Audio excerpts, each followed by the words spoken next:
To fix Valorant error code 1 and 12 on Windows 11. To fix Valorant error code 1 and 12 on Windows 11 or Windows 10, try 1.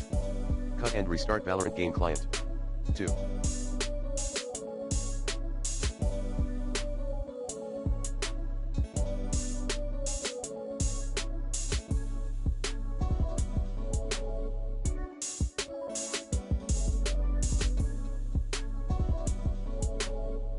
Run Valorant as an administrator.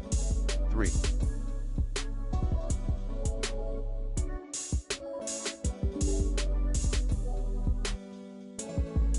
Make sure the graphics drivers are up to date. To do this, run the recommended Avast driver updater in this video guide regularly.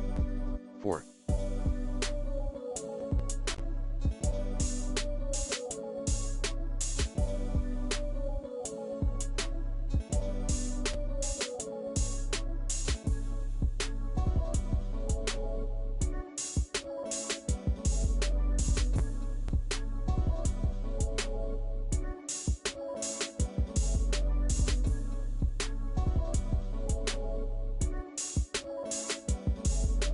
Clean reinstall Valorant game client and Vanguard, remove and reinstall the two items.